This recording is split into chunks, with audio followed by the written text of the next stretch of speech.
እግዚአብሔር የተባረከ ይሁን። ለመቆም የማንቸገር ሁላችንን እንቆምና ከመጽሐፍ ቅዱስ አዲስ ኪዳን ቆላሲያስ ምዕራፍ 2 ቁጥር 6 እና ቁጥር 7 እናነብና አጭር የእግዚአብሔር ቃል እንካፈላለን። ከዛ ወደሚቀጥለው እንሄዳለን።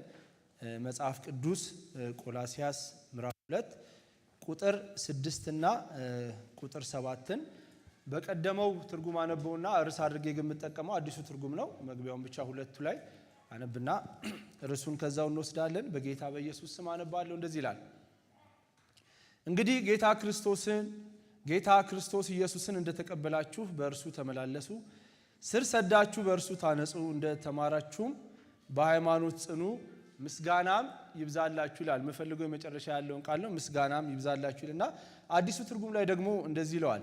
እንግዲህ ጌታ ክርስቶስ ኢየሱስን እንደተቀበላችሁ በእርሱ ተመላለሱ፣ ስር ሰዳችሁ በእርሱ ታነጹ፣ እንደተማራችሁም በሃይማኖት ጽኑ ይልና የተትረፈረፈ ምስጋና እያቀረባችሁ ኑሩ ይላል። የተትረፈረፈ ምስጋና እያቀረባችሁ ኑሩ ይላል እና የመልእክቴም ርዕስ የተትረፈረፈ ምስጋና እያቀረባችሁ ኑሩ የሚል ነው። ጌታ እንዲያስተምረን እንጸልያለን።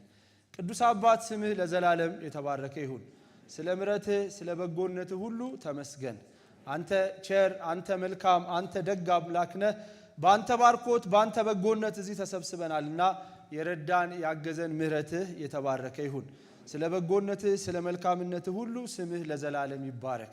አሁንም ቅዱስ ቃልህን ከፍተን በዚህ ያለን ጌታ ሆይ በቅዱስ ቃልህ እያንዳንዳችንን አስተምረን። ሁሉ ለቅዱስ ስምህ ክብር ይሁን። በጌታ በኢየሱስ ስም ጸለይን፣ አሜን። እግዚአብሔር ይባርካችሁ። ሁላችን እንቀመጣለን እና ብዙ ጊዜ ስንጸልይ ብዙ ጊዜ እግዚአብሔርን ስንለምን እኛም ከቤተ ክርስቲያን ስንባርክ የተትረፈረፈ ሀብት ይስጣችሁ፣ የተትረፈረፈ ኑሮ ይስጣችሁ፣ እግዚአብሔር በነገር ሁሉ ያትረፍርፋችሁ እንላለን። መትረፍረፍ ብዛትን ስለሚያሳይ መትረፍረፍ መልካም ቃል ስለሆነ የእግዚአብሔር ቃልም እግዚአብሔር ለሕዝቡም እግዚአብሔር እርሻችሁን እግዚአብሔር የወይን ጠጃችሁን ያትረፍርፍላችሁ እያለ መጽሐፍ ይናገራል። ልክ እንደዛው እግዚአብሔር የተትረፈረፈ ባርኮትን ለሕዝቡ የተትረፈረፈ በረከትን ለልጆቹ እንደሚሰጥ ሁሉ እግዚአብሔር ከሕዝቡ ደግሞ የተትረፈረፈ ምስጋና ይፈልጋል። ምን ማለት ነው? የበዛ ምስጋና እያቀረብን እንድንኖር ይፈልጋል ማለት ነው። እና ጳውሎስ የቆላሲያስ ሰዎችን በአይኑ አላያቸውም፣ ወንጌልም እሱ አልሰበከላቸውም። ኤጳፍራ የሚባል ወንድም ነው፣ በእሱ አገልግሎት ነው ወደ ክርስቶስ የመጡትና ግን እሱ ከእስር ቤት ሆኖ ለነዚህ ሰዎች የቆላሲያስ መጽሐፍ ስለ ክርስቶስ ኢየሱስ ትልቅነት የሚያነሳ ስለሆነ ካወቃችሁት፣ ከተቀበላችሁት፣ ከተከተላችሁት ከኢየሱስ ክርስቶስ ከሱ ታላቅነት የተነሳ እናንተ ማቅረብ የሚገባችሁ ምስጋና የተትረፈረፈ የበዛ ምስጋና ነው እያለ የሚናገርበት መጽሐፍ ነው። በእርግጥ ርዕሱን ነው እንጂ መወስደው የቆላሲያስ መጽሐፍ ላይ አይደለም የምናገረውና ዛሬ ሶስት ሐሳብ አነሳለሁ። ምስጋና ማለት ምን ማለት ነው የሚል ሐሳብ፣ ከዛ በኋላ ለምንድነው የምናመሰግነውና መቼ እናመስግን የሚል የማስታወስ ነው። የምታውቁትን ሁልጊዜ የምንዘምረውን ሁልጊዜ የምንናገረውን ነገር ግን ለማስታወስ ከእግዚአብሔር ቃል ይሄንን እንከፋፈላለን። ብዙ ጊዜ ሰው እግዚአብሔርን ማመስገን ሲፈልግ የምስጋና ሐሳብ ወደ ውስጡ ሲመጣ ሪፈር አድርጎ ቶሎ ወደ አእምሮአችን ላይ የሚመጣው መጽሐፍ መዝሙረ ዳዊት ነው። መዝሙረ ዳዊት ላይ ብዙ እግዚአብሔርን ስለማመስገን የተጻፉ መዝሙሮች ስላሉ ማለት ነውና የመጨረሻው መዝሙር 150 ምዕራፍ 150 ላይ ያለው መዝሙር ላይ እግዚአብሔርን ስለማመስገን ዘማሪው የሚናገረው ነገር አለና ዘማሪው ሲጀምርም ገና ቁጥር 1 ላይ ሃሌሉያ ብሎ ይጀምራል። ቁጥር 6 ላይም ሲጨርስ ሃሌሉያ ብሎ ነው የሚጨርሰውና ሰዎችን ሁሉ እስትንፋስ ያለውን ፍጥረት ጠቅላላ ወደ ምስጋና የሚጋብዝበት መጽሐፍ ነውና ገና ሲጀምር እግዚአብሔርን በመቅደሱ አመስግኑት ይላል። የእስራኤል ልጆች እግዚአብሔርን ለማመስገን ወደ መቅደስ ወደ ኢየሩሳሌም የመሰባሰብ ዝንባሌ ልማድ ስላላቸው እዛ ወደ መቅደሱ በሄዳችሁ ቁጥር ሁሉ የመጀመሪያ ስራችሁ እግዚአብሔርን አመስግኑት፣ እግዚአብሔርን አወድሱት ይላል። ደግሞ መቅደስ መሄዱት በተወሰነ ኦኬዥን ስለሆነ በቃ መቅደስ ብቻ ስንሄድ እናመሰግናለን እንዳይሉ እግዚአብሔርን በጠፍሮቹም አወድሱት ይላል። በጠፍሮቹ ማለት በሰማያት አመስግኑት ይላል። ሰማያት ደግሞ ሁሉ ቦታ ስላሉ ባላችሁበት ስፍራ ሁሉ መቅደስ ስትመጡ ሳይሆን ባላችሁበት ስፍራ ሁሉ እግዚአብሔርን አመስግኑት ይላል። እንደገና እግዚአብሔርን ስለ ስራዎቹ እግዚአብሔርን አመስግኑት ይላል። እግዚአብሔር ስለፈጠረው ፍጥረት፣ እግዚአብሔር አምላክ ስለሰራው ስራ እግዚአብሔር ሰማያትን ምድርን ሲፈጥር እንዴት ካለመኖር ወደ መኖር ያመጣቸውን የእግዚአብሔርን ስራ የእግዚአብሔርን ፍጥረታቶች እያያችሁ እግዚአብሔርን አመስግኑት። የእግዚአብሔር ስራ መፍጠር ብቻ አይደለም። እግዚአብሔርን ስለማዳን ስራው ራሱ እግዚአብሔርን አመስግኑት ብለን እኛ ስለመዳናችንም እናነሳለን። በነገራችን ላይ እግዚአብሔር ሰዎችን ወይም ዓለማትን ከፈጠረበት ጥበቡ ይልቅ እግዚአብሔር ሰውን እንደገና ያዳነበት ጥበቡ ብዙ ዋጋ አስከፍሎታል። እግዚአብሔር ፍጥረትን ሲፈጥር ይሁን ይሁን ይሁን እያለ በአፉ ቃል ብቻ ነው የፈጠረው። የሰው ልጅን ሲፈጥር ከእጁ ከምድር አፈር በእጁ ሰራውና የሕይወትን እስትንፋስ እፍ አለበት ይላል። ይሄ በክብር የተፈጠረው የወደቀውን የሰው ልጅ ግን እግዚአብሔር ሲያድነው የአንድያ ልጁን የኢየሱስ ክርስቶስን ነፍስ ጠይቆታል። ስለዚህ ታላቅ ስራው ስለ ቤዛነት ስለ መቤዠት ስራው እግዚአብሔርን አመስግኑት ይልና እግዚአብሔርን ደግሞ ስለ ታላቅነቱ አመስግኑት አወድሱት ይላል ዘማሪው። እግዚአብሔር ትልቅ ነው፣ እውነት ነው። እግዚአብሔር በእኔና በእናንተ መካከል አለ፣ በእኛ ውስጥ እግዚአብሔር አድሯል። እንደዛ ደግሞ ቅርብ ነው ብቻ ብለን እንዳናስብ ከሰማያት በላይ ያለው ሰማይ የማይዘው እግዚአብሔር ማንም ሊቀርበው በማይችል ብርሃን ውስጥ የሚኖረው እሱ ትልቁን እግዚአብሔር ከኛ አእምሮ ከኛ ዕውቀት ከኛ ሐሳብ በላይ የሆነውን እግዚአብሔርን አመስግኑት ይልና በዘመኑ ባሉ በሙዚቃ መሳሪያዎች በበገና በከበሮ በእምቢልታ እግዚአብሔርን አመስግኑት እያለ ዘማሪው ይጨርሳል። እና ልክ ሲጨርስ የመጨረሻ ሐሳቡ እስትንፋስ ያለው ሁሉ እግዚአብሔርን ያመስግን ይላል። እዚህ ውስጥ እስትንፋስ ያለው ሰው አለ? እስትንፋስ ያለው ሰው ካለ ለእግዚአብሔር ክብር ያምጣ። አያችሁ፣ ለማመስገን የመጀመሪያው ሪኳየርመንት እስትንፋስ ነው ይላል። እስትንፋስ ያለው ሁሉ እግዚአብሔርን ያመስግን ይላል። እስትንፋስ ያለው የሰው ልጅ ብቻ አይደለም፣ እንስሳትና እጽዋት ጠቅላላ የሚተነፍሱ ሁሉ እግዚአብሔርን ያመስግኑ ይላል። በራእይ መጽሐፍ ላይ ራእይ ምዕራፍ 5 ከ13 እስከ 14 እንደዚህ ይላል። ከዚያም በሰማይና በምድር ከምድርም በታች በባህር ውስጥ ያሉ ፍጥሯን ሁሉ እንዲህ ብለው ሲዘምሩ ሰማው ይላል። በሰማይ በምድር ከምድር በታች በባህር ውስጥ ሰው ብቻ አይደለም፣ ሌሎች እንስሳቶች በሰማይ የሚበሩ አሉ፣ በባህር ውስጥ ያሉ አሉ፣ በምድር የሚንቀሳቀሱ አሉ። እንዲህ ብለው ሲዘምሩ ሰማው። በዙፋኑ ላይ ለተቀመጠውና ለበጉ ምስጋናና ሞገስ ክብርና ኃይል ከዘላለም እስከ ዘላለም ይሁንለት አሉ ይልና አራቱ ሕያዋን ፍጡራንም አሜን አሉ ይላል።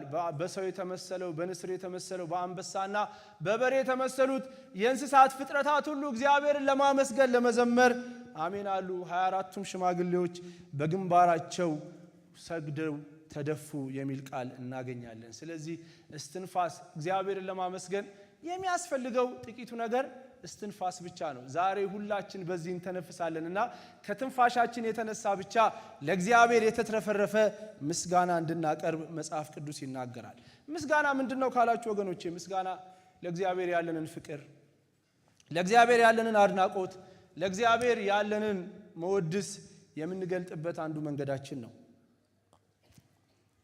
ምስጋና እግዚአብሔርን ስለማንነቱ፣ እግዚአብሔርን ስለሰራው ስራ፣ እግዚአብሔር በሕይወቶቻችን ስላደረገልን መልካም ነገር ለእግዚአብሔር ዕውቅና የምንሰጥበት መንገዳችን ነው። ምስጋና በእግዚአብሔር ላይ ያለንን መታመን፣ ምስጋና በእግዚአብሔር ላይ ያለንን መደገፍ የምንገልጥበት መንገድ ነው። በሁሉ ነገራችን በሕይወታችን በሸለቆ ስንወርድ፣ በሕይወታችን ያልተከናወኑ ነገሮች በበዙ ጊዜ፣ ሕይወታችን ላይ ፈተናና ችግር በበዛ ጊዜ እግዚአብሔርን ስናመሰግን የተትረፈረፈ ምስጋና ስናቀርብለት በእግዚአብሔር ላይ የታመንን መሆናችንን የምንገልጥበት መንገድ ነው።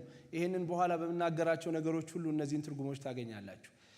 ምስጋና በየትኛውም ሕይወታችን ውስጥ እግዚአብሔርን አንተ አዋቂ ነህ እያልነው ነው። ሁሌ ስናመሰግን እግዚአብሔር አንተ አዋቂ ነህ፣ አንተ ትክክል ነህ፣ አንተ አትሳሳትም እያልነው ነው ማለት ነው። ሁልጊዜ የሚያመሰግን ሰው በምንም ውስጥ በውድቀትም ውስጥ በሽንፈትም ውስጥ ሆኖ በድልም ውስጥ በማግኘት ውስጥ በመሳካትም ውስጥ ሆኖ እግዚአብሔርን የሚያመሰግን ሰው አንተ አዋቂ ነህ፣ አንተ ትክክል ነህ፣ አንተ ጻድቅ ነህ፣ አንተ በእኔ ሕይወት አትሳሳትም እያለ እግዚአብሔርን በሕይወቱ ላይ የምንሾምበት መንገድ ነው። ሌላ ምስጋና ለእግዚአብሔር የምናቀርበው የከንፈራችን መስዋዕት ነው። ያ ምስጋና በየዕለት ሕይወታችን ስላሉ መልካም ነገሮች እግዚአብሔርን የምናመሰግንበት ነው።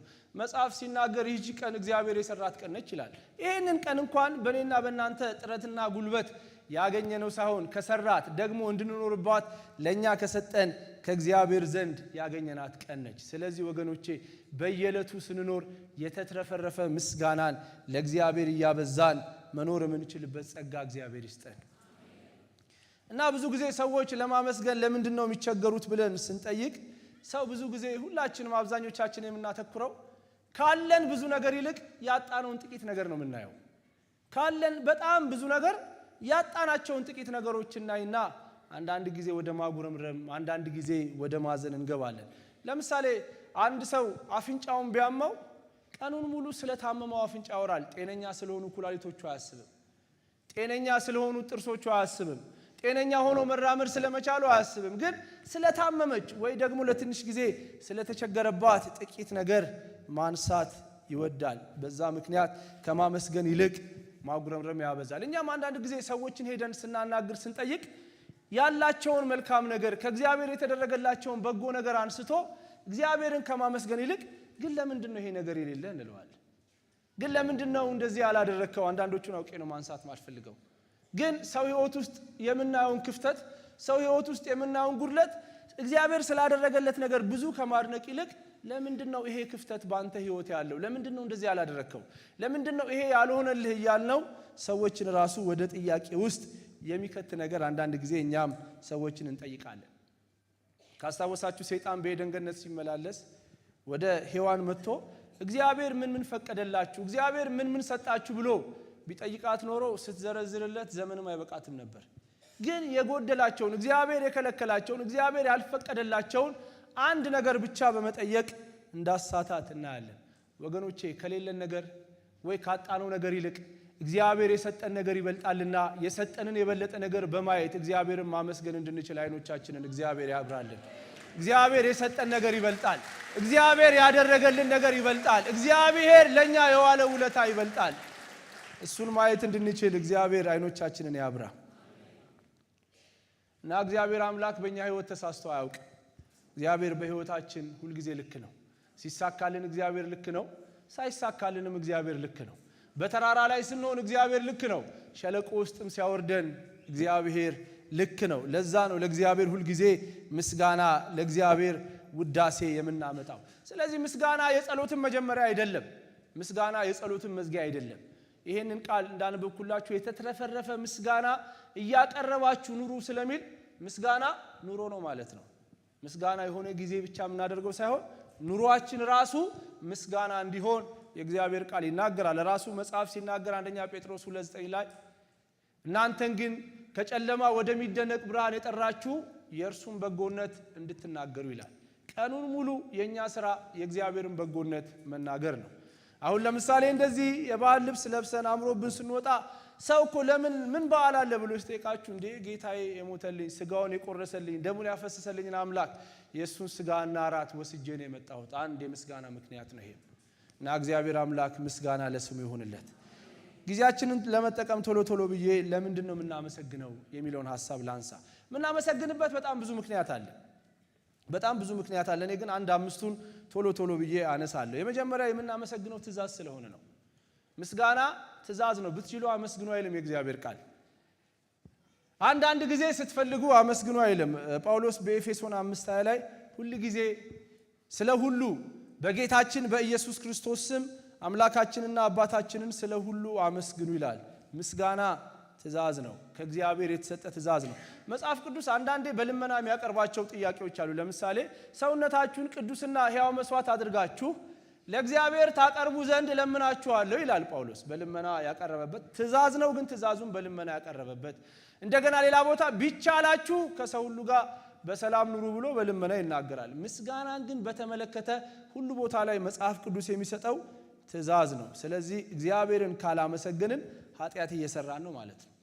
እግዚአብሔርን ማናመሰግን ከሆነ ያ ራሱ የእግዚአብሔር ትእዛዝ ላይ ማመጽ ነው ማለት ነው። ስለዚህ በሁሉ እንድናመሰግን ያዘዘን እግዚአብሔር ነው። ይሄንን ኤፌሶን 5:20 ስፐርጅን የሚባል አንድ ሰባኪ ሲናገር ያሉትን በዙሪያ ያሉትን ሁኔታዎች ሁሉ እንዴት ለምስጋና እንደሚጠቀምባቸው ሲናገር እስኪ ወደ ታች ተመልከቱ አለ።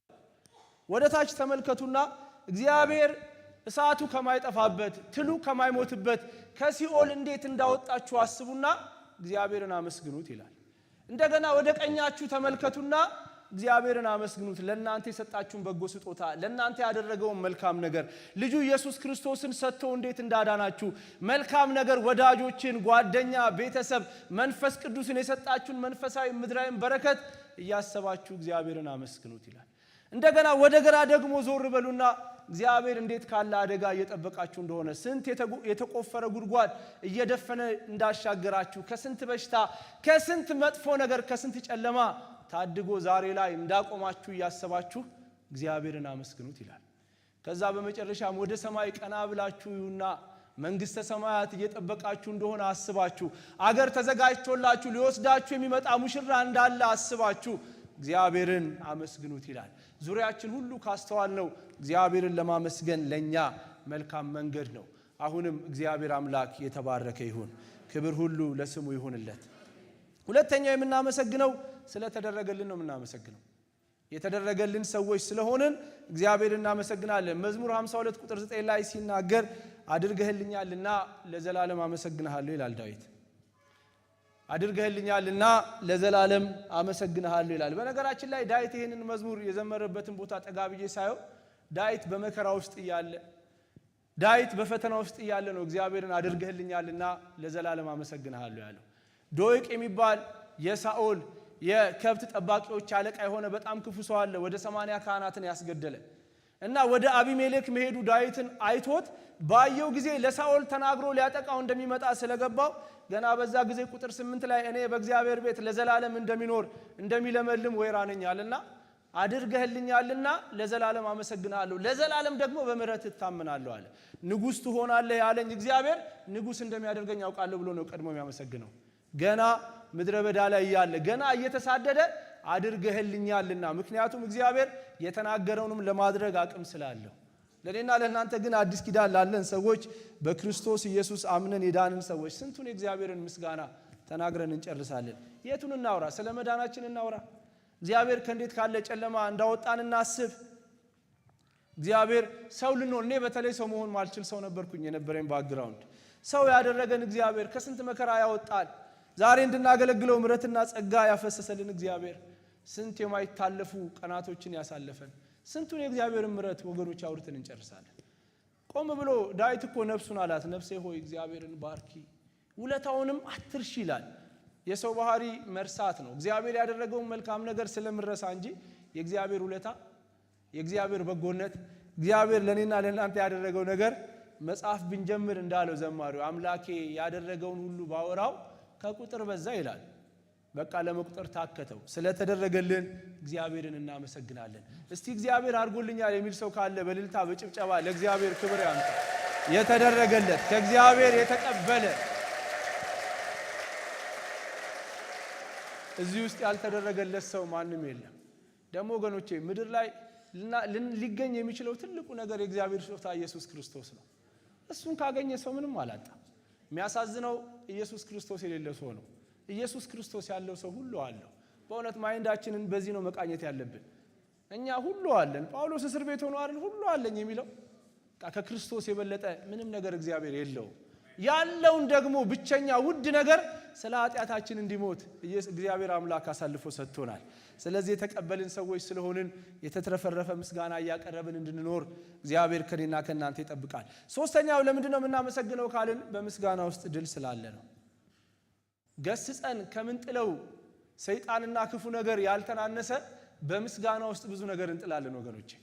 በተለይ አእምሮአችን ላይ ትግል ሲመጣ አንዳንድ ሐሳቦች ሲታገሉን እንዳልታሰብን ነገሮቻችን እንዳልቀና የኛ ነገር እንደማይሆን ሐሳብ ሲመጣ እሱን ከመገሰጽ ይልቅ በዛ ነገር ላይ እግዚአብሔር ትክክል ነው ብሎ መዘመር፣ በዛ ነገር ላይ እግዚአብሔርን ማመስገን በእውነት ጠላትን ይጥላል። የሚያመሰግን ሰው በነገራችን ላይ ደስተኛ ሰው ነው፣ ጤነኛ ሰው ነው፣ ረጅም ዘመን የሚኖር ሰው ነው እና በእግዚአብሔር ላይ ያለን መታመን ስለሚጨምር በምስጋና ውስጥ ድል ስላለ ሁሉን ነገር አንገስጸው። አንዳንዱን በምስጋና አንዳንዱ የሚወድቀው በምስጋና ነው። መጽሐፍ ቅዱስ ላይ ኢዮሳፍጥ አንድ ጊዜ የሶስት ሀገር ወታደር ሊመታው ሊወጋው መጣ። ሁለተኛ ዜና ምዕራፍ 20 ላይ ከቁጥር 1 እስከ ቁጥር 22 ያለውን ሐሳብ ነው የምናገረው።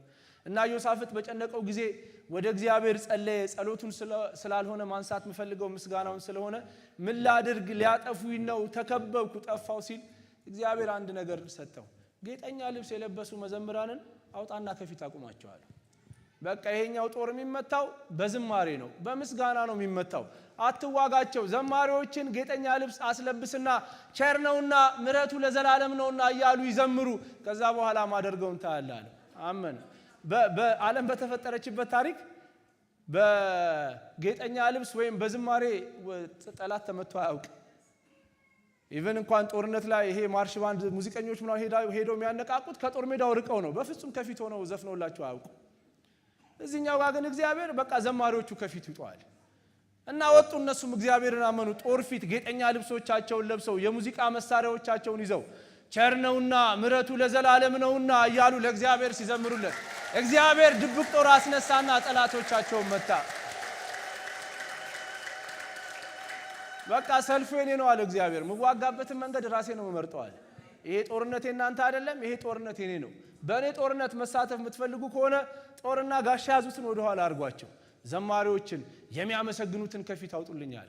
እነሱም አመኑ። እግዚአብሔር ጦር ፊት፣ ቀስት ፊት፣ እሳት ፊት እግዚአብሔር ነው ግቡ ያለን ብለው ገቡ። መዘመር ሲጀምሩ እግዚአብሔር ድብቅ ጦር አስነሳላቸው ይላል። በምስጋና ውስጥ እግዚአብሔር ድብቅ ጦር ያስነሳል። ወገኖቼ በችግሮቻችሁ ላይ ማመስገንን እግዚአብሔር ያስተምራችሁ። እግዚአብሔር በችግሮቻችን ላይ የምናመሰግንበትን ጉልበት ይስጠን። ሌላው ለምንድን ነው የምናመሰግነው ካልን ምስጋና እግዚአብሔርን የምናከብርበት አንዱ መንገድ ነው። ምስጋና የሚሰዋ እሱ ያከብረኛል ይላል መዝሙር 50 ቁጥር 23 ላይ። ስለዚህ ሰውን በተለያየ መንገድ ለሰው ክብር እንደምንሰጥ ለእግዚአብሔር ክብር ከምንሰጥባቸው መንገዶች መካከል አንዱ በሁሉ እግዚአብሔርን ማመስገን ነው። በሁሉ ተርበን ታመን ተቸግረን እግዚአብሔርን ማመስገን ነው። አረሳውም የዛሬ 14 ዓመት እንደዛ አካባቢ ነው። አንድ ጓደኛችን ታመመና አሞታል ብለው ጠርተውን ሩጠን ሄድን እና ለሰከንድ ቮሚቱ አይቋረጥም። በጣም ነው የዚሁ ቸርች ያለ ልጅ ነው። በጣም ያስመልሰዋል። ልክ ትንሽዬ ጋፕ ሲያገኝ እግዚአብሔር ይመስገን ይላል። እኔ ደነገጥኩኝ። አንድ ቃል ፈውስ የሚል ቃል ካፉ ሲወጣ ላየው። ያስመልስና ትንሽ ጋፕ ሲያገኝ እግዚአብሔር ይመስገን።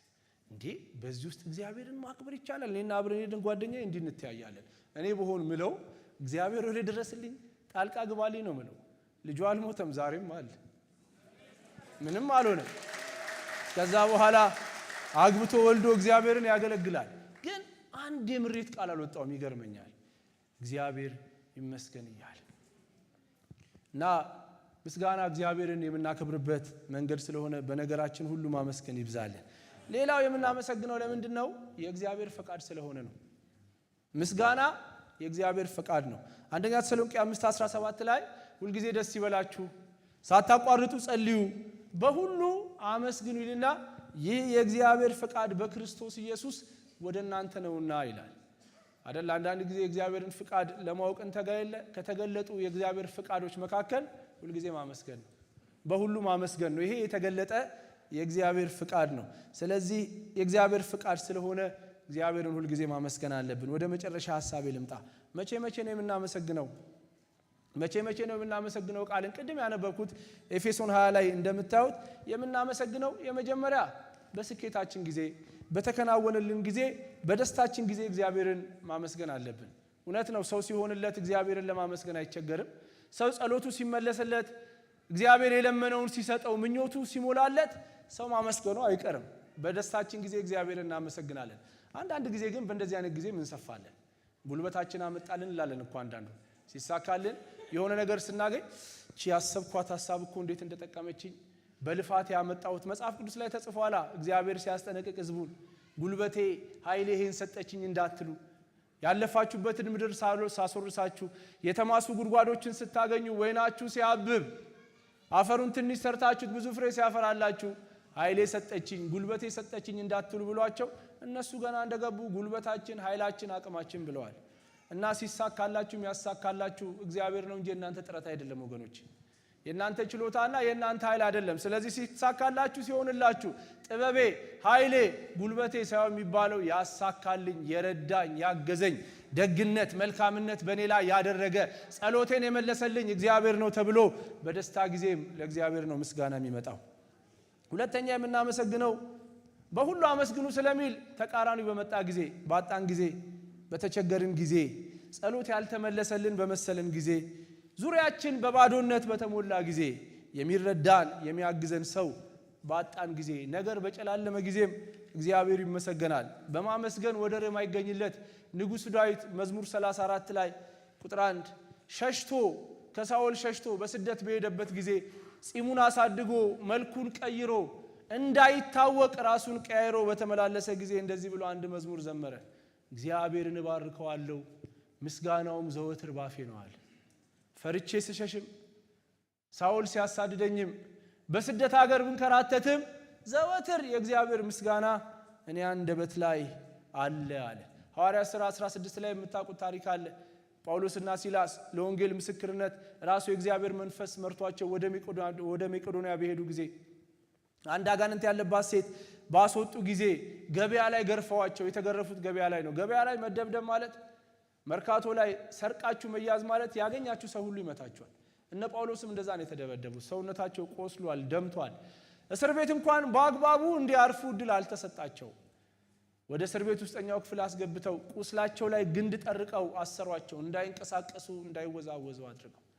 ቁስሉ አለ፣ አልታጠበም፣ አልደረቀም፣ ደሙ ይደማል፣ ጥዝጣዜ አለው፣ ህመም አለው። ግን መጽሐፍ ቅዱስ በእኩለ ሌሊት ጳውሎስና ሲላስ ማልቀስ ጀመሩ ማለት አይልም።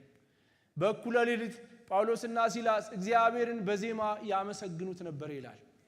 እግዚአብሔርን በዜማ ያመሰግኑት ነበር፣ እስረኞችም ያደምጧቸው ነበር ይላል። ወገኖቼ በዛ ውስጥ ሆነው ጳውሎስና ሲላስ ለእግዚአብሔር ይዘምሩ ነበር። እግዚአብሔር ያደረገው እናንተ ታውቃላችሁ። ጉዳት ያልፈጠረ የመጀመሪያው መሬት መንቀጥቀጥ እሱኛው ይመስለኛል። መሬት ተንቀጥቅጦ ምድር ተናውጣ ሰው ሳይሞት ያለፈ መሬት መንቀጥቀጥ እሱ ይመስለኛል። ምንም ዳሜጅ የሆነ ነገር የለም። የእስር ቤቱ በሮች ከመከፈታቸው የተነሳ እስረኞች ከመፈታታቸው ሰንሰለት ከመበጠሱ ሌላ ምንም የሆነ ነገር አልነበረም። እና እኛም እንደዚህ በችግራችንም ጊዜ እንድናመሰግን እግዚአብሔር ከኛ ይፈልጋል። እና ለማመስገን ትንሹ መስፈርት ምንድነው? እግዚአብሔርን ማመስገን ነው ወገኖቼ።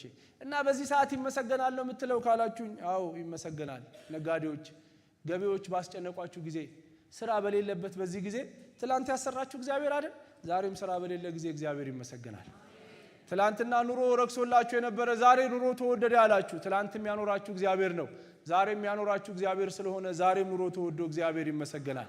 በልማት ሰፈሮች እየተነሱ ነው። ነገሮች እንዳሰባችሁት እየሄደ አይደለም። ቤት ውስጥ የታመመ ሰው አለ። የእናንተም ጤና ተቃውሷል። ጤናም የሰጣችሁ እግዚአብሔር ነው። በበሽታችሁ ጊዜም እግዚአብሔር ከእናንተ ጋር አለ። እግዚአብሔር ይመሰገናል። ብዙ ጉድለት፣ ብዙ ክፍተት ቤት ውስጥ አለ። ቤት አስቀምጣችሁ የመጣችሁት መከራ አለ። ያን መከራ እግዚአብሔር ያውቀዋል። ስለሚያውቀው እግዚአብሔር በዛም መከራ እግዚአብሔር ይመሰገናል። ብዙ የጎደለ ነገር ህይወታችሁ ላይ አለ። ይሁን፣ የጎደለውን የሚሞላ እግዚአብሔር ከእናንተ ጋር ስላለ በዛም እግዚአብሔር ይመሰገናል።